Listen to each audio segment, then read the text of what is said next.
Olá, bem-vindos a mais um estudo do livro Obreiros da Vida Eterna, psicografia de Chico Xavier, editado pelo Espírito André Luiz. Estamos no nosso estudo de número 28, analisando o capítulo 10, chamado Fogo Purificador. No último estudo, nós acompanhamos o deslocamento da casa de socorro Irmão Fabiano, uma casa de socorro situada no plano espiritual inferior, no umbral, e que se deslocou porque naquela região irá passar esse fogo purificador. No finalzinho do último estudo, nós vimos que o fogo se iniciou por meio de uma tempestade, como se saísse de um raio que desceu do céu e iniciou aquele incêndio.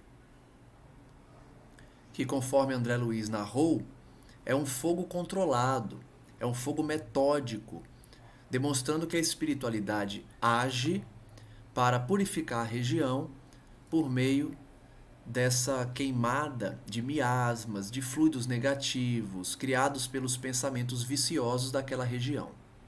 Então nós vimos que André Luiz exercia uma função de vigilante, protegendo os instrumentos que possibilitavam o voo da casa de socorro, que estava se deslocando pelo ar, enquanto o fogo purificador havia se iniciado. Ele narra, então, que ficou assustado com o clarão do céu e Jerônimo acalmou ele, dizendo que aquele era apenas o sinal, o primeiro aviso de que iriam passar os desintegradores, que nós veremos o que é. André Luiz narra, então, que à distância de muitos quilômetros via os clarões da fogueira ateada pelas faíscas elétricas na desolada região. Uma fogueira, portanto, começou a se deslocar, provocada pelas faíscas elétricas que vinham dos céus, os céus escuros daquela região.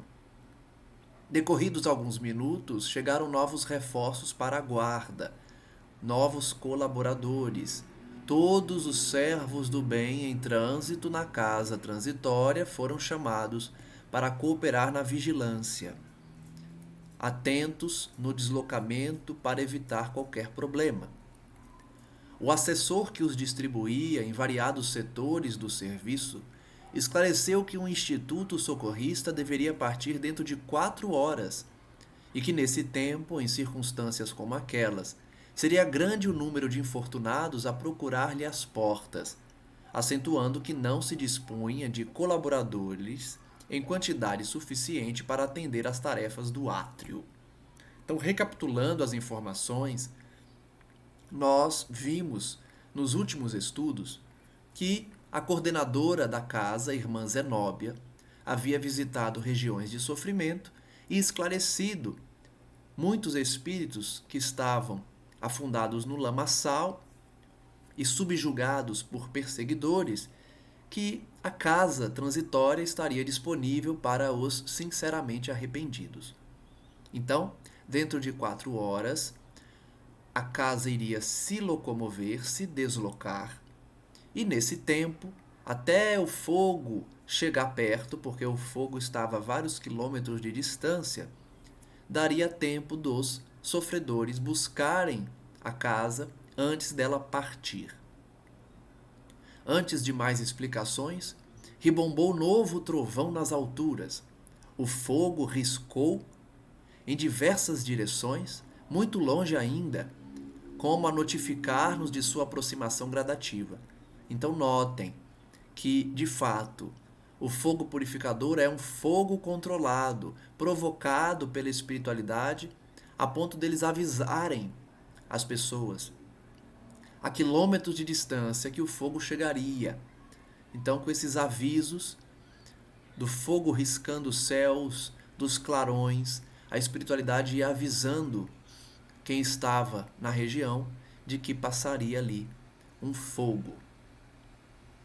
Dessa vez, todavia, recebi a nítida impressão de que a descarga elétrica não se detivera na superfície. Penetrara a substância sob nossos pés, porque espantoso rumor se fez sentir nas profundezas. Olha a profundidade que vai esse fogo. André Luiz narra que ele não se detém na superfície do solo, ele entra no solo e vai para as profundezas. Isso faz a gente refletir no quê? Que o umbral possui espíritos em sofrimento, tanto na superfície quanto nas profundezas do solo. Então, a gente precisa refletir sobre a complexidade do mundo espiritual e que as informações trazidas nas obras são superficiais. Elas não se aprofundam nas verdadeiras zonas de terror e sofrimento que existem no umbral. As descrições até agora de André Luiz foram das regiões da superfície, no limiar das montanhas, nos vales de sofrimento, mas percebam que existem locais de sofrimento nas profundezas da Terra. Não Terra que eu digo planeta Terra, mas a terra em que está situada aquela região, debaixo dela, nas profundezas, também haveria a incidência do fogo purificador. Muitas vezes ouvira viajantes que afrontaram sinistros do mar, e todos eram unânimes em asseverar a beleza cruel das grandes tormentas no dorso do abismo equóreo. André Luiz, então, ele está se referindo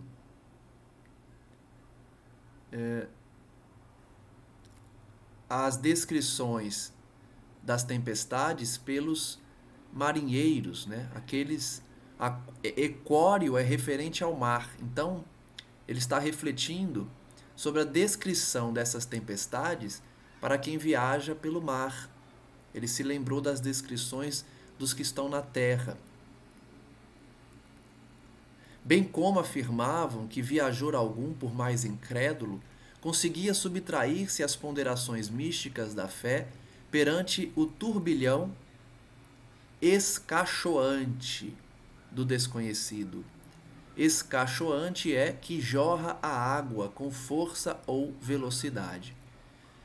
Então, André Luiz está fazendo uma reflexão de que o evento, a força da natureza, causa temor aqui na Terra, a ponto dos indivíduos orarem, buscarem a fé pelo medo que tem em alto mar diante de uma tempestade. Ele se lembrou desse momento porque o fogo purificador surgia como uma grande tempestade. Ali, no entanto, a emoção era mais solene, os fatores mais complexos, tal o patético do fenômeno. Ele compara, portanto, as tempestades aqui da Terra, em alto mar, mas é uma mera comparação, porque lá é mais complexo o fenômeno. Buscando talvez tranquilizar-me, o assistente Jerônimo afiançou. O trabalho dos desintegradores etéricos, invisíveis para nós, tal a densidade ambiente, evita o aparecimento das tempestades magnéticas que surgem sempre quando os resíduos inferiores de matéria mental se amontoam excessivamente no plano. Vejam que a gente está começando a receber as informações do que ocorre no umbral, nas zonas de sofrimento, para se determinar a ação dos desintegradores. Por que existe o fogo purificador? Por que os desintegradores etéricos são utilizados pela espiritualidade para limpar o ambiente? Está aqui a explicação. Os resíduos inferiores de matéria mental se acumulam no umbral. Eu falei aqui de como a mente produz no plano espiritual. Então, a mente doente, a mente dos sofredores, dos maus, dos revoltados, dos teimosos, daqueles que se dedicam à maldade, produzem miasmas, fluidos deletérios, imagens mentais rasteiras, inferiores. Isso vai poluindo o ambiente, poluindo mentalmente. Eu até já comparei aqui as casas que a gente entra e está com um clima pesado por conta desse clima mental, dessas energias psíquicas inferiores. Então, no umbral, os habitantes vão acumulando essa energia mental, esses painéis mentais, esses fluidos deletérios, a ponto de causar tempestades. Vejam que ele fala aqui, ó. Surgem tempestades magnéticas. Acumula-se tanto essas nuvens de inferioridade, essas nuvens de pensamentos pesados, causando tempestades magnéticas, que deve ser terrível. Então, para evitar as tempestades magnéticas, a espiritualidade se utiliza dos desintegradores etéricos, esse fogo que queima essa energia negativa para que ela não se acumule. Jerônimo, experiente e bondoso, tentava sossegar meu coração. Todavia, embora soubesse que não nos encontrávamos ainda diante da tormenta de forças caóticas desencadeadas sem rumo, confesso que senti enorme dificuldade para desincumbir-me das obrigações assumidas. Então André Luiz estava com medo. Ele não conseguia se concentrar no trabalho dele de vigilância. Isso porque nem estava ainda mergulhado na tempestade caótica. Estava no início do fogo purificador e ele já não tinha condições de se concentrar, em virtude da minha absoluta despreocupação do que ocorria fora do ambiente de serviço. André Luiz está desabafando, então, que Jerônimo não conseguia acalmar ele. Ele estava preocupado, ele estava desconcentrado. Desde aquele segundo estampido atordoante do firmamento, o barulho que ele ouviu nos céus, a casa transitória de Fabiano entrou em fase anormal de trabalho. Servidores, embora sob impecável articulação, iam e vinham apressados. Lá dentro, cogitava-se das derradeiras medidas, com valioso aproveitamento dos minutos. Aparelhos de comunicação funcionavam em ritmo acelerado, anunciando o fato, em direções várias, avisando peregrinos da espiritualidade superior, a fim de não se aproximarem da zona sob regime de limpeza. Olha que interessante. Alto-falante, aparelhos de som eram utilizados para avisar os viajantes, muitas vezes de planos superiores, para que não passassem naquela região. Então, sinais sonoros eram direcionados para todas as direções, a fim de que todos fossem avisados da ação do fogo purificador. 3/4 dos colaboradores efetivos de Zenóbia cuidavam das providências alusivas ao voo próximo, ou organizavam acomodações para os necessitados que chegariam em bando. Então, parte estava se dedicando a um voo seguro da casa transitória, que ela ainda não levantou voo. Eles iam ficar ali por 4 horas. Depois ia levantar voo. E a outra metade preparava os quartos para receber os sofredores que chegariam em bando. Com efeito, justificavam-se as medidas, porque ouvíamos agora ensurdecedora algazarra de multidões que se aproximavam. Olha só como é o umbral. Por isso que eu falo, é uma minoria que se preocupa em estudar o mundo espiritual, em procurar ser pessoas melhores, em vencer suas más tendências, porque a maioria vai para o umbral. Olha a multidão que André Luiz está ouvindo lá fora. Uma algazarra de multidões, no plural. Um monte de gente gritando, pedindo socorro, correndo, com medo. Se André Luiz estava com medo, ele que estava dentro da casa de Fabiano, sabendo o que ia acontecer com antecedência, ficou temeroso por conta do barulho do céu, que se assemelha a um trovão, e o início do fogo purificador. Imagina os sofredores que estão na escuridão completa, com a cabeça perturbada porque foram maus na terra, foram desequilibrados. Imagine para eles. Então, verdadeiras multidões faziam uma algazarra lá fora. Sucederam-se outros ribombos ameaçadores, despejando fogo na superfície e energias revolventes no interior do solo que pisávamos. Revolventes, que revolve, agita-se. Então, de novo, o ribombo do céu criava esse fogo tanto na superfície quanto no interior do solo. Então, tudo deve tremer, tudo deve trazer essa sensação de evento da natureza grandioso, que mexe o solo como num terremoto. Ondas maciças de sofredores aterrados começaram a alcançar as defesas. Olha só, ondas maciças de sofredores aterrorizados. Imagina a cena. Centenas de milhares de pessoas correndo, assustadas, aterrorizadas, começaram a se aproximar da casa. Era dolorosa a contemplação da turba amedrontada e expectante. Realmente deve ser terrível ver essa multidão desnorteada, maltrapilha, sofredora, chorando, pedindo ajuda, desesperados. Aproximamo-nos dela quanto era possível. Socorro, socorro! Conclamavam infelizes em agrupamentos compactos. Ameaçavam-nos outros.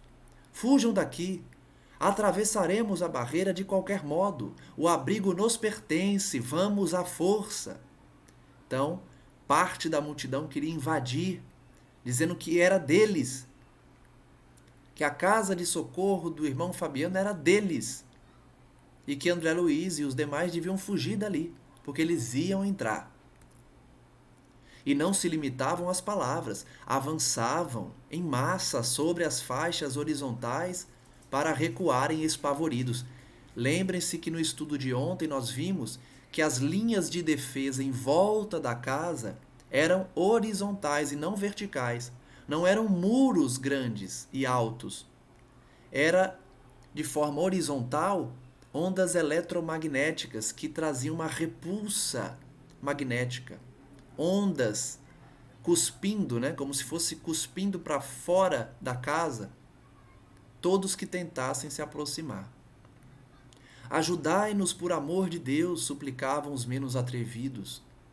Recolhei-nos por caridade, seremos perseguidos pelo fogo devorador. Imagina o desespero.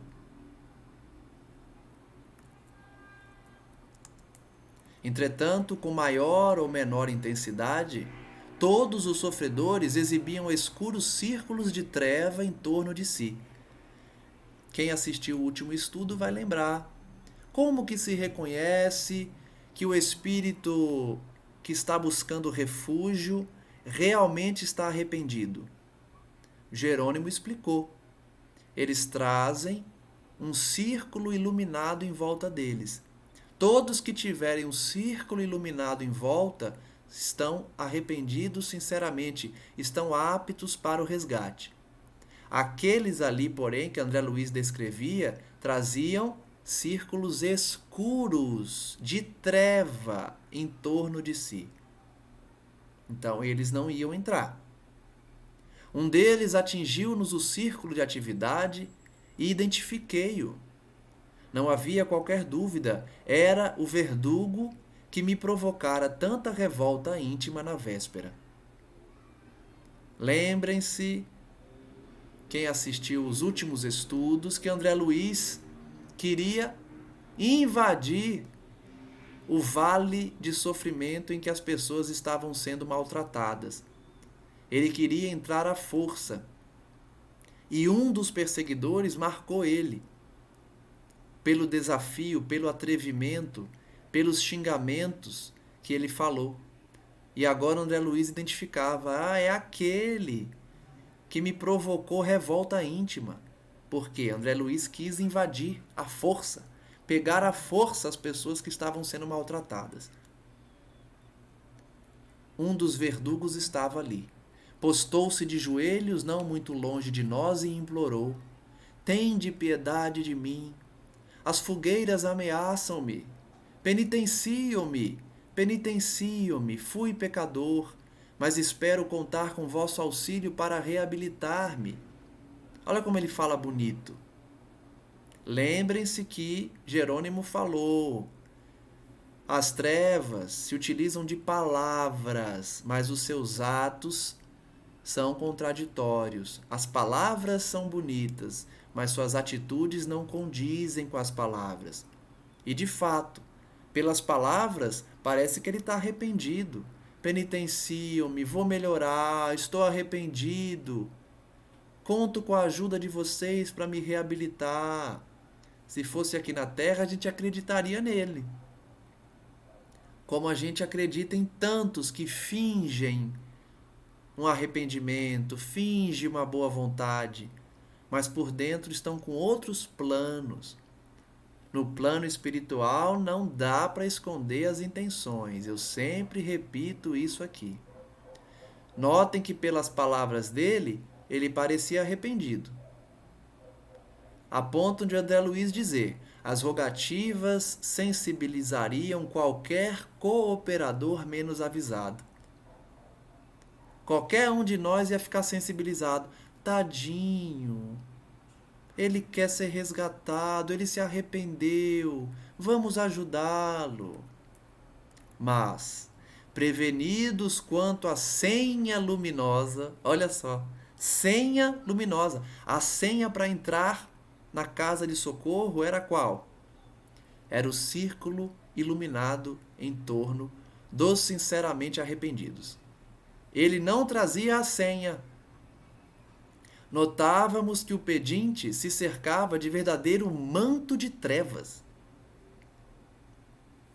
Percebam que a lei divina não erra. Não há equívocos na justiça divina. Porque alguns poderiam pensar, mas será que todos os sinceramente arrependidos trariam esse envolvimento luminoso, esse círculo luminoso? Será que não erram, não? Será que um ou outro não passa? Aqui na Terra, sim, lá não. Lá não há esse erro, essa possibilidade de erro. Dele se aproximou Luciana, quanto pôde. Fixou-o bem, fez significativo gesto e exclamou espantada, embora discreta: Oh, como é horrível a atividade mental deste pobre irmão! Lembrem-se que Luciana tem clarividência, então ela via mais ainda. André Luiz percebia que aquele indivíduo tinha um manto de trevas em volta dele, mas Luciana conseguia ver o painel mental, o painel íntimo. E ela disse como é horrível a atividade mental dele. Vêem-se-lhe no halo vital deploráveis lembranças e propósitos destruidores. Está amedrontado, mas não convertido. Olha que interessante a visão da Luciana. Ela consegue ver o que ele fez, o que ele pensa, o que ele cultiva na sua mente. É só a gente imaginar, para quem tem dúvida, quem que vai para o umbral? Quem que sofre nas trevas? É só pensar nos terroristas hoje, nas pessoas que praticam a maldade por prazer, que torturam, que matam. Fica tudo gravado. A Luciana, por exemplo, conseguia enxergar as intenções daquele indivíduo, as suas lembranças deploráveis, ou seja, todo o mal que ele fez na Terra e no plano espiritual estava arquivado ali. Ela conseguia ver. Ele provavelmente era um espírito com coração gelado, seco, mal mesmo, que fingia um arrependimento para não ser pego pelo fogo. Pretende alcançar a nossa margem de trabalho para se apropriar dos benefícios divinos sem maior consideração. Ele queria, como tantos querem aqui na Terra, invadir a propriedade dos outros e tomar os bens. Era a intenção real dele, invadir a casa e pegar o que ele pudesse pegar de valioso para ele. A aura dele é demasiadamente expressiva. A aura dele era grande, só que de trevas. Ia dizer mais alguma coisa. Bastou, entretanto, um olhar do assistente que nos dirigia para que ela se calasse. Olha que interessante. Se a Luciana continuasse a descrever a intenção dele, o que ele faz, o que ele queria fazer, isso ia trazer desequilíbrio. Porque as pessoas iam ficar com raiva dele, as pessoas iam começar a julgá-lo, as pessoas iam deixar de se concentrar na atividade. Então Jerônimo falou com um olhar, que nem um olhar de mãe, né, para o filho, fez assim para ela parar de falar, para ela parar de compartilhar o que ela estava vendo, para que ela se calasse humilde, reintegrando-se no trabalho complexo que tínhamos em mão. Eles precisavam se concentrar. Uma verdadeira multidão estava ali fora, gritando, pedindo socorro a alguns, xingando outros, tentando invadir outros. Então era necessária concentração. Dilatavam-se fogueiras enormes em direções diversas, e raios fulgurantes eram metodicamente despejados do céu. Imaginem a cena.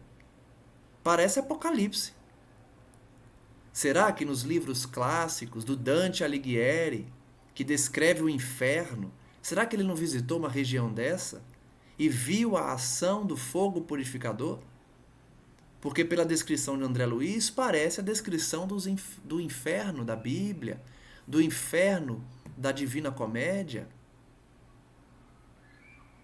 Raios partindo do céu, ribombando, fogueiras enormes em todas as direções. Vasta dose de paciência era despendida por todos nós para conter a multidão furiosa. Vai achando que é fácil trabalhar como assistente no plano espiritual. Não é para qualquer um, não. Se coloquem vocês no lugar de André Luiz, num lugar cercado por treva, tudo escuro, raios no céu, fogo para tudo que é lado, você numa casa cercada por uma multidão de espírito mau, desequilibrado, trevoso, ameaçando, xingando. Imagina, quem não sentiria medo?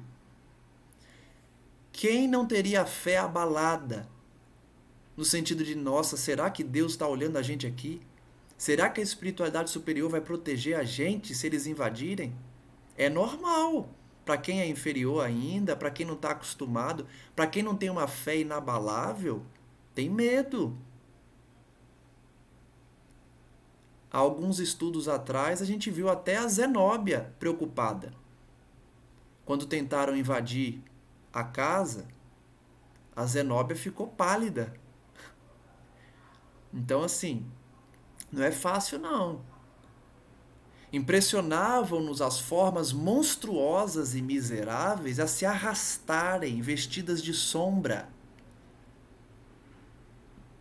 Quando começaram a chegar entidades aureoladas de luz.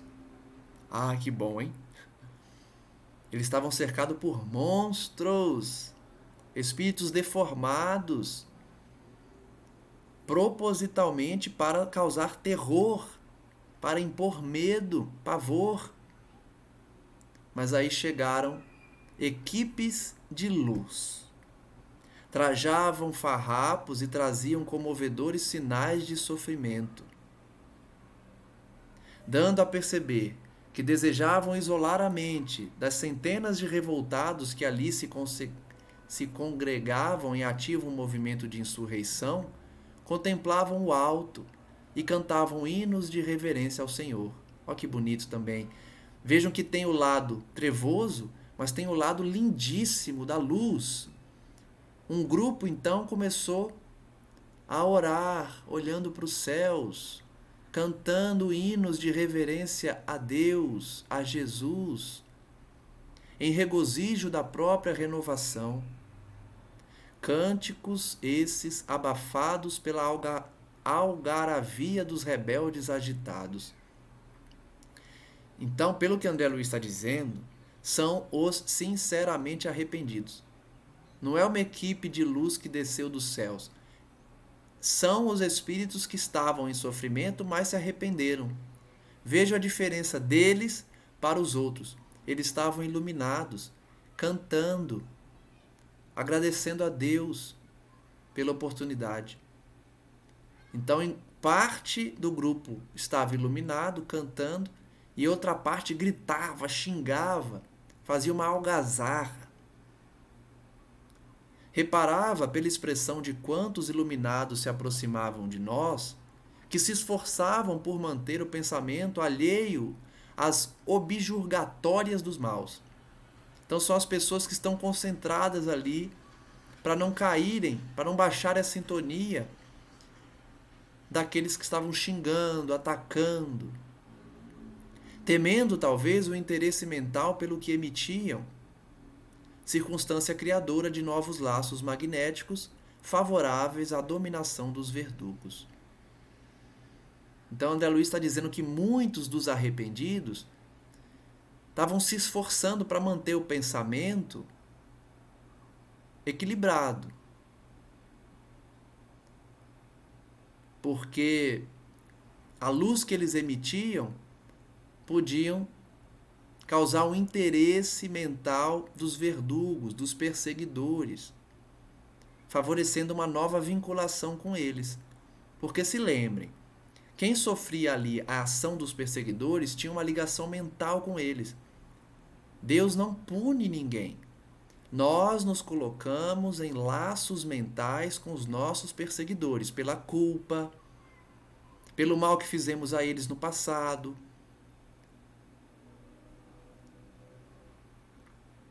pelo sentimento de remorso que carregamos. Então eles temiam se vincular de novo, porque eles estavam se libertando desse laço. Eles já traziam uma aura iluminada, que era a tal senha. A senha para entrar na casa de socorro era essa: estar iluminado pelo arrependimento sincero. Então eles temiam entrar em sintonia de novo com seus perseguidores, porque até a noite anterior eles ainda estavam ligados a eles.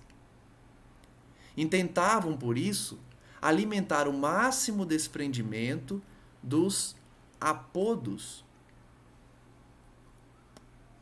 Apodos é gracejos, zombarias. Então eles tentavam se concentrar para não ficar ouvindo as zombarias, os ataques dos trevosos, que lhes eram lançados pela turba malévola e impenitente.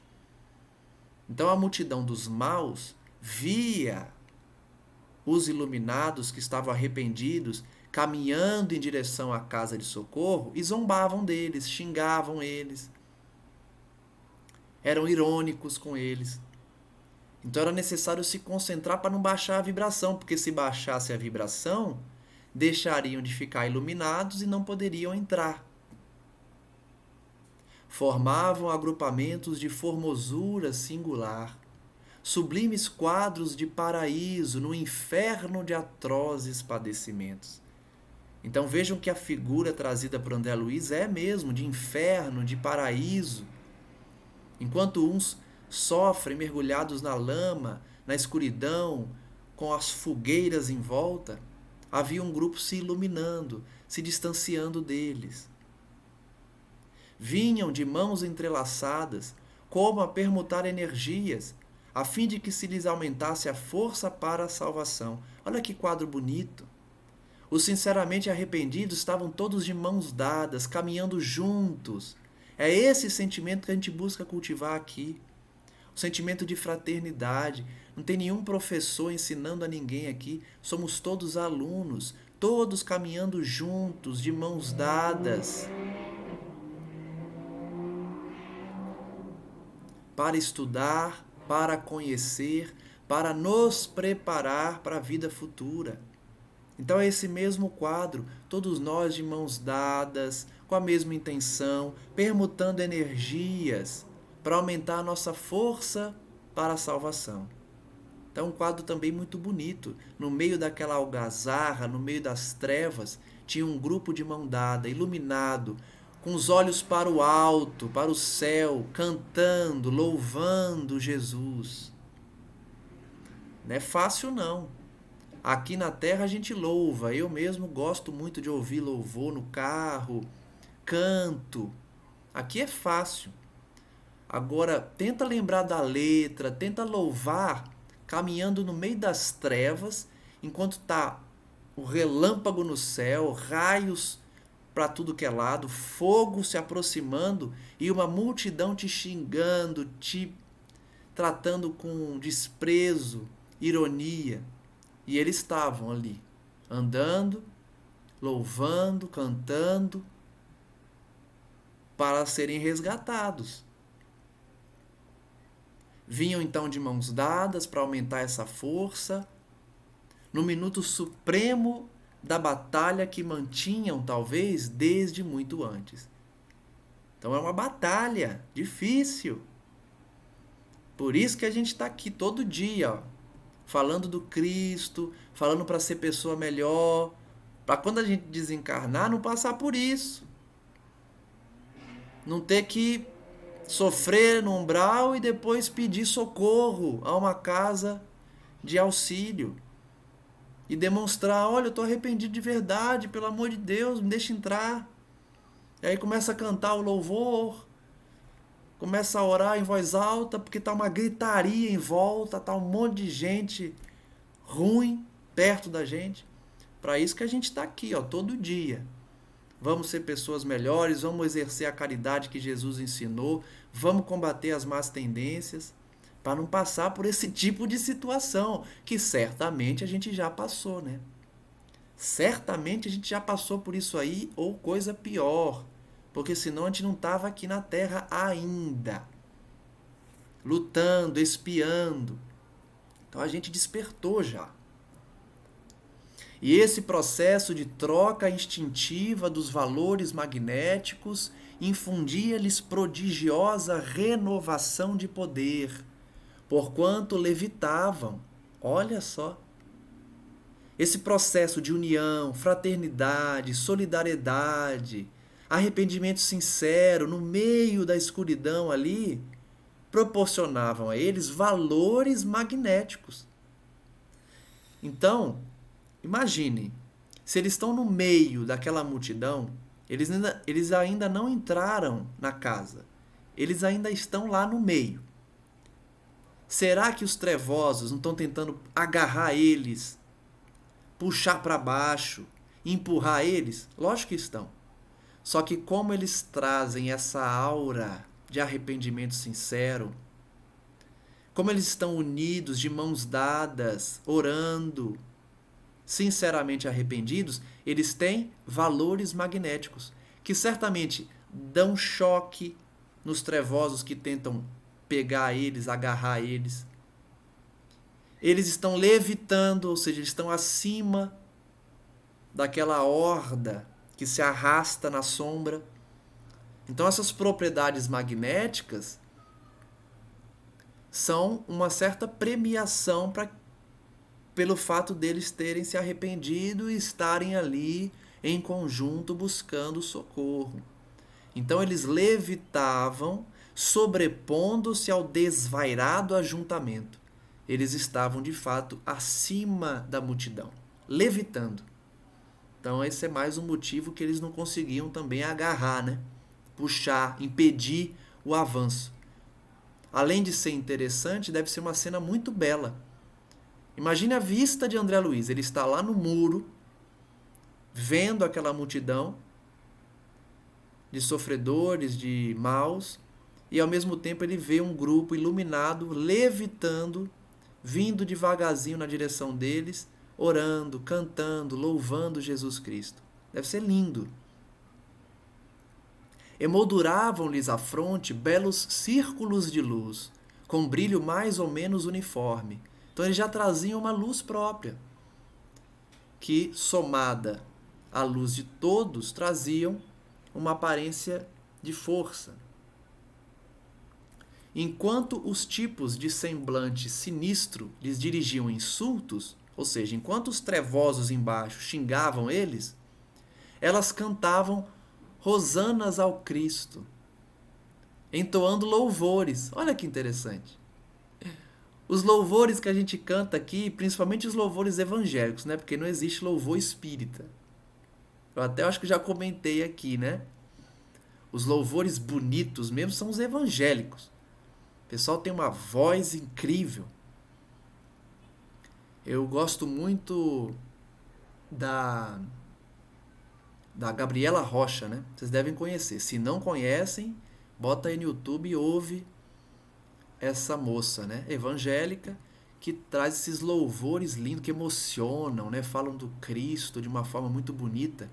Então, esses que estão buscando refúgio estão louvando, cantando louvores, entoando louvores, que de certo lembravam os júbilos dos primeiros cristãos, perseguidos e flagelados nos circos, quando se retiravam sob os apupos de espectadores perversos. Então André Luiz, vendo aquele quadro, se recordou dos primeiros cristãos, que cantavam também, louvavam Jesus enquanto iam para o martírio, ser devorados pelos leões, famintos, pelos tigres, nos circos romanos, ou para servirem de combustível às chamas que iluminavam a cidade de Roma. Cantavam, enquanto a multidão cuspia neles, xingava, zombava. Era o mesmo quadro. Eu sempre falo isso. Olha como a gente demora para evoluir. As mesmas coisas que aconteceram há 2000 anos acontecem no plano espiritual e aqui na Terra também. As guerras que a gente vê, os ataques terroristas que a gente vê, as atrocidades que a gente ouve falar, continuam acontecendo. Mas, para se acolherem ao asilo de Fabiano, necessitavam pousar rente a nós, que lhes abríamos passagem prazerosamente.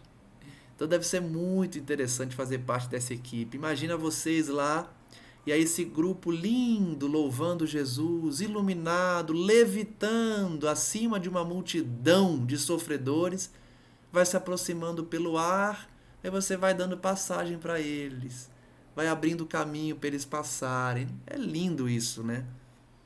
Então eles pousavam perto de André Luiz e dos demais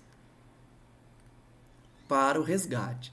Entretanto, para alcançarem o átrio da instituição, eram compelidas à quebra da corrente de energias magnéticas recíprocas, mantendo-se de mãos separadas. Então lembre-se, eles estão de mãos dadas, levitando em conjunto, enquanto se aproximam. Mas André Luiz diz, porém, para eles alcançarem o átrio, a praça ali, eles precisavam soltar as mãos, quebrando essa corrente de energia magnética. E os recém-chegados, em sua maioria, desvencilhando-se involuntariamente uns dos outros, tombavam, enfraquecidos, após prolongado esforço. Então percebam que esse último esforço dessas almas arrependidas trazia um cansaço extremo. Era o último esforço que Jesus pedia delas. O arrependimento sincero. Essa levitação, para eles, devia cansar muito, porque eles estão acostumados com as trevas, acostumados com as zonas inferiores. Levitar nessa região é muito cansativo.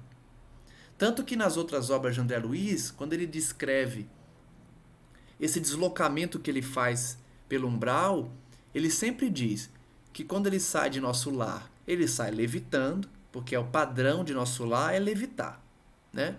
Ele sai levitando, mas à medida que ele vai avançando nas estradas que levam para o umbral, ele vai caindo devagarzinho, porque o clima vai ficando pesado, a tal ponto dele ter que andar, porque não dá mais para levitar. Para levitar, cansa muito. Eles até poderiam levitar, mas cansa muito, que o clima é pesado. Então imaginem esses sofredores levitando para fugir dali, trazia um cansaço extremo. Quando eles soltavam as mãos, então, tombavam, exaustos pelo esforço daquela medida. Logo aos primeiros passos na região interna da casa, então, eles tombavam enfraquecidos, após esse esforço prolongado. Semelhavam-se, assim, às aves esgotadas em laboriosa excursão, depois de atingirem o objetivo que as fizera afrontar distâncias e tormentas. Então, mais uma vez, né, a espiritualidade superior compara com a natureza para facilitar nosso entendimento. Ele comparou, então, esses seres às aves, né, que viajam, às vezes, continentes inteiros para a migração pelo instinto e chegam cansadas, exaustas no destino. Na qualidade de aprendiz incipiente, angustiava-me a observação. Tudo, no entanto, fora previsto pelas autoridades administrativas do Instituto. As autoridades estavam acostumadas, né? Isso aí deve acontecer o tempo inteiro. A gente não usa muito a escala de tempo, a medida de tempo aqui da Terra, né?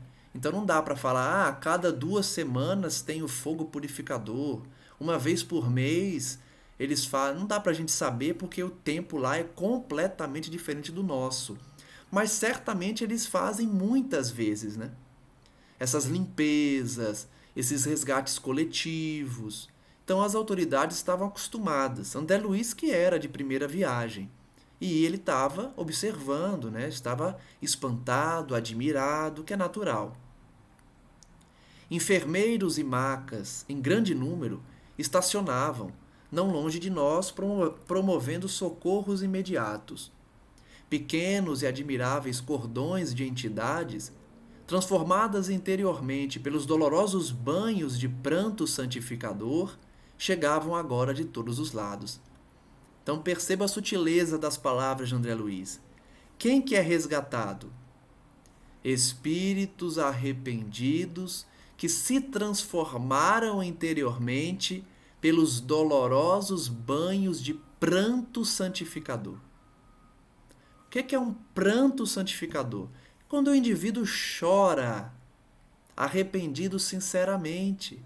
Muitos de nós passamos por isso aqui na Terra. Quantos se arrependeram sinceramente e aí começa a chorar convulsivamente? É um choro que santifica, porque é um choro de arrependimento sincero pelo mal que fez, por alguém que abandonou, por alguém que judiou.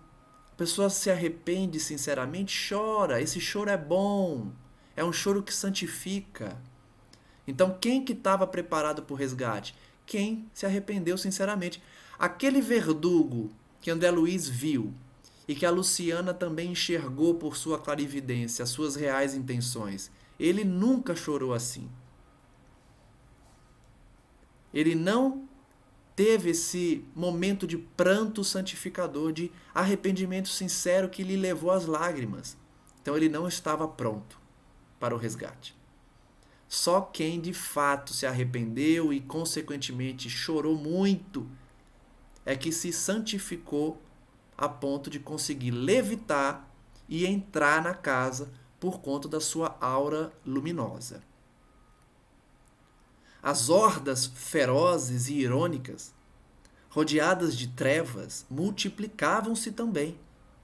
Então, à medida que chegava gente arrependida sendo resgatada, chegava também mais pessoas trevosas, mais seres vinculados à maldade, e se acumulavam do lado de fora, em turbas compactas, ferindo-nos a audição com blasfêmias e injúrias.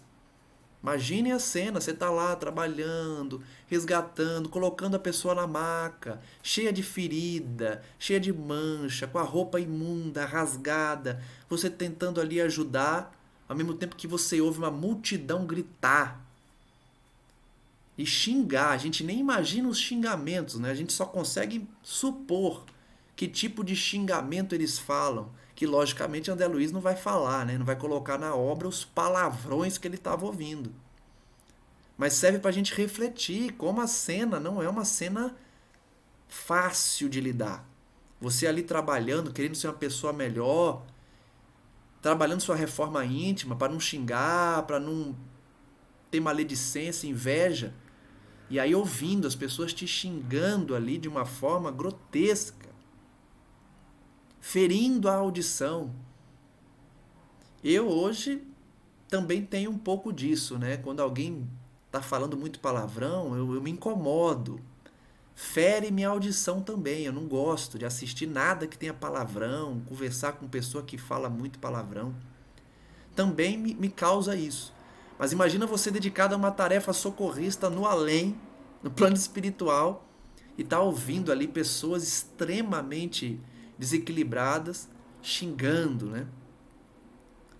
De forma contundente.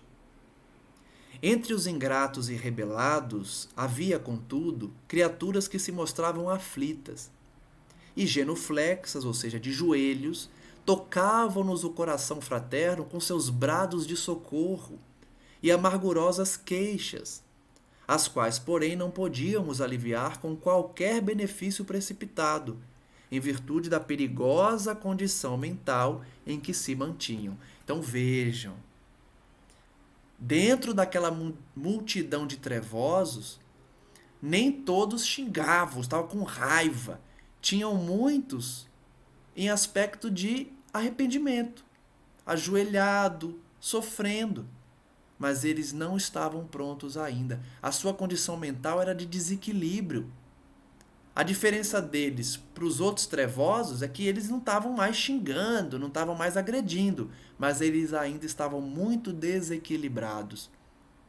Condição que impunha a eles sofrimentos reparadores. Então eles ainda estão naquele momento de início do arrependimento. Eles ainda vão passar por aquele pranto santificador, aquele choro convulsivo de libertação do coração, de mudança de vibração. Eles estão no início ainda. Ainda não é o momento do resgate para eles. Então, no próximo estudo, nós vamos continuar a analisar esse resgate. Lembre-se que eles estão ali aguardando o momento de levantar voo para deixar aquela área por conta do fogo que se aproxima e estão resgatando as hordas que chegam sinceramente arrependidas. Agradeço a todos que acompanham e peço a reflexão sobre o estudo de hoje, principalmente em relação à necessidade de nos prepararmos para a vida espiritual, para não nos contaminarmos com esses mesmos sentimentos que estamos vendo naquelas hordas de sofredores que habitam o umbral. Lembre-se que são verdadeiras multidões de pessoas que viveram na Terra sem se preocupar com o bem, com a caridade, com o estudo, conforme a gente faz aqui, com essa preparação para essa viagem que todos vamos fazer. Que Deus então possa nos abençoar nesse propósito de aprender, nessa intenção de ajudar, de lutar contra as nossas más inclinações, de buscar o farol do Evangelho para nos libertar desse passado de trevas que todos carregamos. Que possamos ser gratos a Deus, abandonar esses sentimentos de egoísmo, de orgulho, de nos colocarmos acima dos outros, de nos colocarmos na posição de injustiçados, de infelizes, reconhecendo que somos sim sofredores, mas a caminho da libertação. O Espiritismo nos ensina, apesar das expiações de cada dia, toda experiência serve para nos elevar a Deus. Basta que nós percebamos isso, possamos enxergar que as situações de desafio, de dor, de sofrimento são oportunidades para a nossa renovação mental e vibracional. A forma que enfrentamos os desafios da vida que irá definir a nossa condição futura. Estejamos, então, com um propósito de melhora, de reforma íntima e, principalmente, de aplicação do Evangelho na nossa vida, ajudando quem chega até nós, buscando o próximo para exercer a caridade, perdoando ofensas, orando todos os dias, a todos os momentos da vida, quando acorda, quando vai dormir, diante de um desafio, de uma ofensa, buscar a oração. E também os estudos de almas que já passaram pelo que estamos passando e hoje retornam para nos alertar, para nos avisar. Nós não poderemos dizer que não sabíamos dessa realidade. Estamos sendo avisados todos os dias. Façamos, portanto, a nossa parte e peçamos a Deus, a Jesus Cristo, que continue a nos abençoar, a nos envolver, a nos proteger e a nos guiar. Mas para isso a gente precisa ouvi-los, nos colocarmos à disposição da prática do bem e do aprendizado com o Evangelho de Jesus. Graças damos a Ele hoje e sempre, e que assim seja. Agradeço a todos mais uma vez e até o próximo estudo. Um forte abraço.